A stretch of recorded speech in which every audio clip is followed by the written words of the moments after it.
আসসালামু আলাইকুম viewers, welcome back to my channel জাহিজ kitchen. আজকে আমি আপনাদের খুবই মজাদার একটা ঝিঙে রেসিপি শেয়ার করব। এভাবে ঝিঙে রেসিপি তৈরি করলে খেতে খুবই সুস্বাদু হয় এবং গরম ভাতের সাথে খেতে তো একদমই দুর্দান্ত। আর এটা সকালে রুটির সাথেও খেতে পারবেন। আশা করছি আজকের রেসিপিটা আপনাদের খুবই ভালো লাগবে। চলুন রেসিপিটা তৈরি করি। রেসিপিটা তৈরি করার জন্য আমি প্রথমে নিয়েছি ঝিঙে। আমি এখানে 1 কেজির মতো ঝিঙে নিয়েছি। প্রথমে ঝিঙেগুলোকে ছিলে নিতে হবে। আমি সব ঝিঙেগুলো ছিলে নিচ্ছি।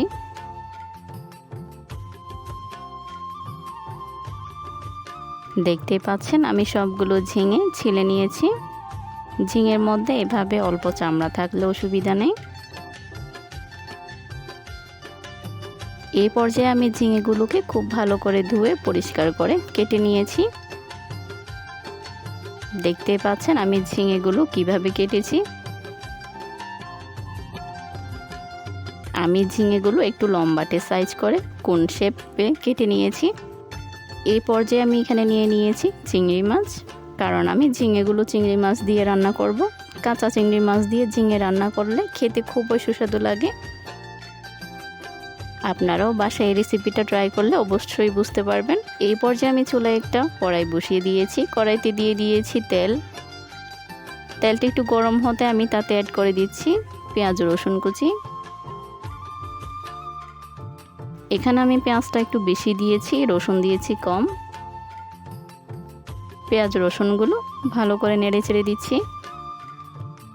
পেঁয়াজ রসুন এইভাবে একটু নরম হয়ে আসলে আমি তাতে অ্যাড করে দিচ্ছি 2টা তেজপাতা দিয়ে আবারও ভালো করে নেড়ে চেড়ে দিচ্ছি।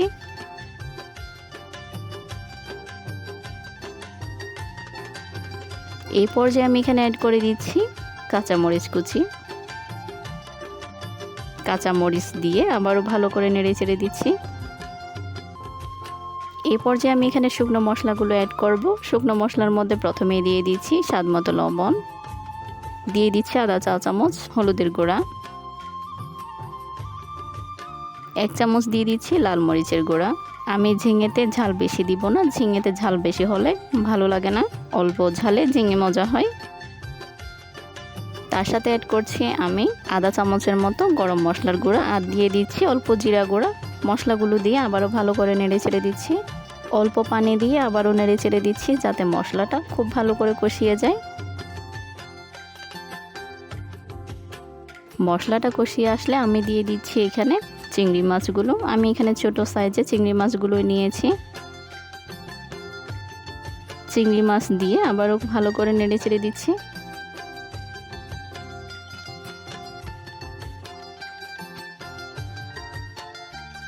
চিংড়ি মাছ সহ বাকি মশলাগুলো এভাবে ভালো করে কষিয়ে আসলে আমি এতে অ্যাড করে দিচ্ছি কেটে রাখা ঝিঙেগুলো দিয়ে আবারও ভালো করে নেড়ে চেড়ে দিচ্ছি। ঝিঙেতে আমি কোনো পানি অ্যাড করব না, ঝিঙে থেকে যে পানিটা বের হবে তাতে দিয়ে ঝিঙে সিদ্ধ হয়ে যাবে।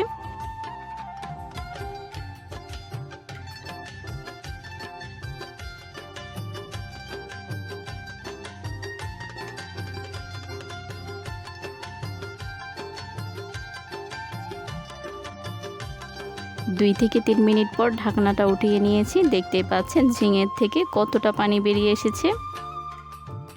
ঢাকনাটা তুলে আবারও ভালো করে নেড়ে চেড়ে দিচ্ছি। নেড়ে চেড়ে আবারও ঢাকনা দিয়ে ঢেকে দিচ্ছি।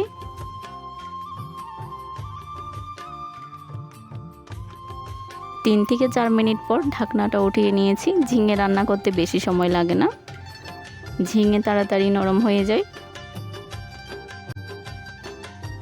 দেখতে পাচ্ছেন ঝিঙেগুলো খুব ভালো করে সিদ্ধ হয়ে গিয়েছে। এর চাইতে বেশি সিদ্ধ করার দরকার নেই, বেশি সিদ্ধ করলে নেতিয়ে যাবে।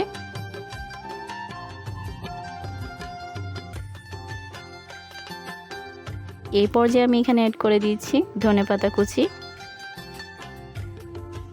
আপনারা চাইলে এই পর্যায়ে লবণটা একটু চেক করে নিতে পারেন। আমার ঝিঙে রান্নাটা একদমই কমপ্লিট হয়ে গিয়েছে। আমি আপনাদের পরিবেশন করে দেখিয়ে দিচ্ছি। দেখতে পাচ্ছেন ঝিঙের কালারটাও কেমন এসেছে, আর দেখতেও দারুণ লাগছে। আশা করছি আজকের রেসিপিটা আপনাদের খুবই ভালো লেগেছে। ভালো লেগে থাকলে অবশ্যই লাইক সাবস্ক্রাইব করে পাশে থাকবেন এবং সাথে থাকা বেল আইকন প্রেস করে রাখবেন যাতে পরবর্তী কোনো ভিডিও নোটিফিকেশন আপনার কাছে আগে যায়। ধন্যবাদ।